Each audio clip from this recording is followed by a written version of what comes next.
This is Real News Media TV, coverage you can trust. Please like, share, subscribe, and hit the notification bell. Select all for daily news updates. Zozo declared in Parade Gardens in central Kingston. Prime Minister Andrew Holness this morning declared a zone of special operations in Parade Gardens in the Central Kingston Police Division.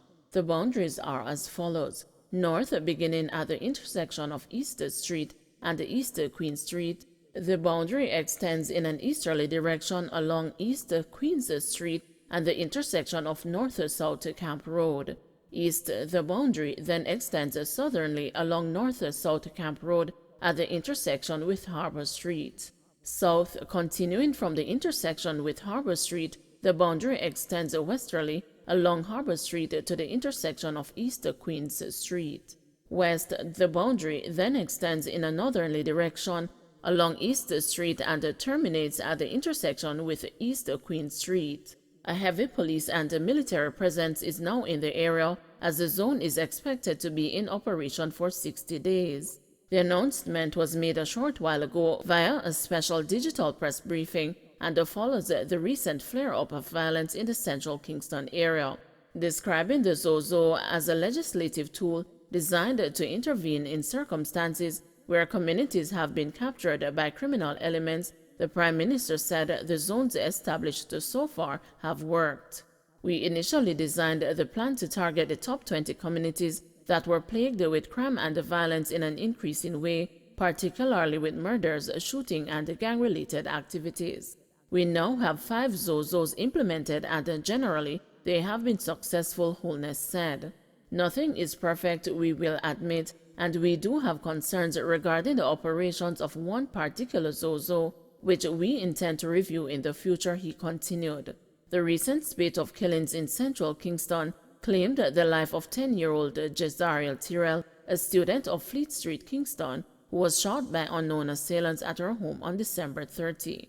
The Kingston Central Police have since arrested a suspect in the investigation into her killing.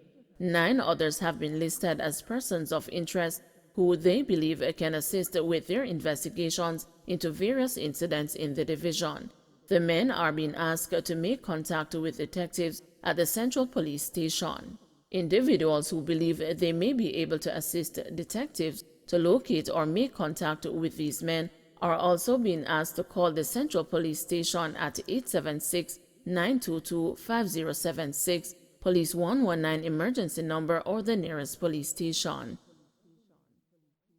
Fisherman killed 3 others including female injured in gun attack. A fisherman was shot and killed and 3 others including a female shot and injured as gunmen struck in St. James on Saturday night. Residents have identified the deceased as Chadwick Brown, alias Simple, of Lilliput, St. James. Reports are that about 8 p.m., patrons were at a bar in Lilliput when gunmen walked up and opened a fire. After the shooting subsided, 4 persons were found suffering from gunshot wounds. They were taken to the Falmouth Hospital, where Brown succumbed to his injuries. The St. James Police are investigating the incident. Cabinet approves a consulting contract for public sector pay review. The Cabinet recently approved the awarding of US $959,094 or Jamaican $146 million, $942,791 contract to Ernst & Young Services Limited for the continued provision of consulting services for the Public Service Compensation Review for the Government of Jamaica. The announcement was made by Minister of Education, Youth and Information, Favour Williams, at a recent post-cabinet press briefing. The government is seeking to implement the Public Sector Compensation Review beginning April 1 of this year. The review is intended to overhaul the structure of salaries and other emoluments in the public service to make it more equitable. In the meantime, Williams also disclosed that 2 two-story mini warehouses are to be constructed at the Garmex Free Zone complex in Kingston. This follows Cabinet's approval of the awarding of $338 million contract by Factories Corporation of Jamaica to Tankwell Limited for the construction.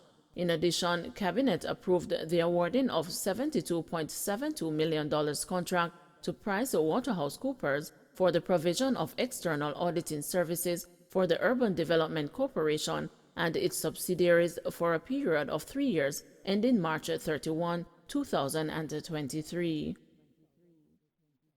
WRHA bracing for increase in COVID cases among staff.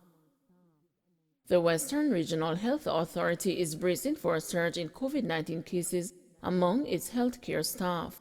Clinical coordinator for the region, Dr. Delroy Frey, disclosed that more than 30 employees, including doctors, have been away from work due to the virus. Dr. Frey gave a breakdown on the latest figures on Thursday. At Cornwall, there are 11 nurses and 8 doctors out. At Savlamar, there are 7 nurses. At Noel Home, there's 1 nurse out. And at Falmouth, there are 4 nurses that are off with 1 doctor. You'll be watching it daily, watching the numbers. But one thing I can tell you, we have put the systems in place in the event that, we start to see the increase in numbers. The big setback there is that if we start to take out the healthcare workers, that is going to be a big problem. So we really get aggressive in terms of how we operate in order to protect ourselves. And that's what we have to use what is happening in Kingston to prepare ourselves for down here. If you get sick, you take that responsibility, says Holness, as the new COVID infections soar. Prime Minister Andrew Holness today stood firm on his declaration that there will be no more countrywide lockdowns to address the spread of COVID-19. He maintained his stance while answering questions from journalists during a press conference this morning. As the country battles the 4th wave of the deadly respiratory disease, Holness insisted that persons should get vaccinated to protect themselves. I have been very clear in Parliament, very clear, absolutely gone overboard to say we are not going back to lockdowns, so be calm, he said. And I have said what the strategy is. It is now in your hands. Go and take the vaccine. That is the strategy. We can't hold you down and put the needle in your hand. If you get sick, you take that responsibility. He continued, there is an option. We have vaccines all over the place. We have sites all over the place. I don't hear one person complain that they can't get the vaccine anywhere. Go and get vaccinated, argument done, he said. Jamaica yesterday experienced its highest daily toll of infections since the pandemic. The health ministry reported that just under 1,600 new cases of the disease were confirmed, and the positivity rate was only marginally below 50%. They also reported that there were 6 additional deaths that occurred last week. Firearm and ammunition seized in St. James, 3 in custody. 3 people, including a female, were taken into police custody following the seizure of 1 Glock pistol with a magazine containing 9mm cartridge during a joint police-military operation in Providence Heights, St. James on Sunday. Reports from the Montego Bay Police are that between the hours of 5:30 and 6:45 a.m., a team was conducting operations in the community when a house occupied by the 3 was searched and a weapon found. They were subsequently arrested pending further investigations. NCU mourned the passing of Hyacinth Chen. The administration of Northern Caribbean University has expressed sadness at the passing of Hyacinth Chen, patron of the Hyacinth Chen School of Nursing, located on the school's Mandeville campus. In a statement, NCU President Dr. Lincoln P. Edwards shared that the institution has contributed significantly to the training of hundreds of nurses who have been serving selflessly across Jamaica and the world, and that the opening of the Hyacinth Chen School of Nursing complex in August 2008 was pivotal to the growth and expansion of the NCU nursing degree program. Edwards noted that Chen's legacy will continue to live on through the institution.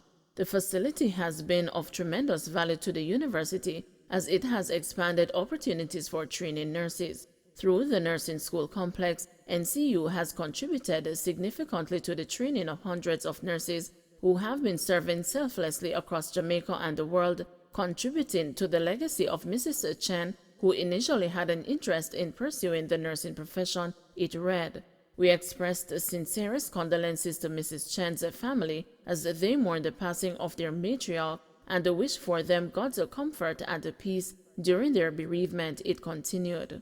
The facility on the NCU campus was financed by philanthropist and Jamaican billionaire Michael Lee Chen and named in honor of his mother. Chen passed away on Saturday morning. She was 89 years old. Don't forget to like, share, subscribe, and hit the notification bell. Select all for daily news updates.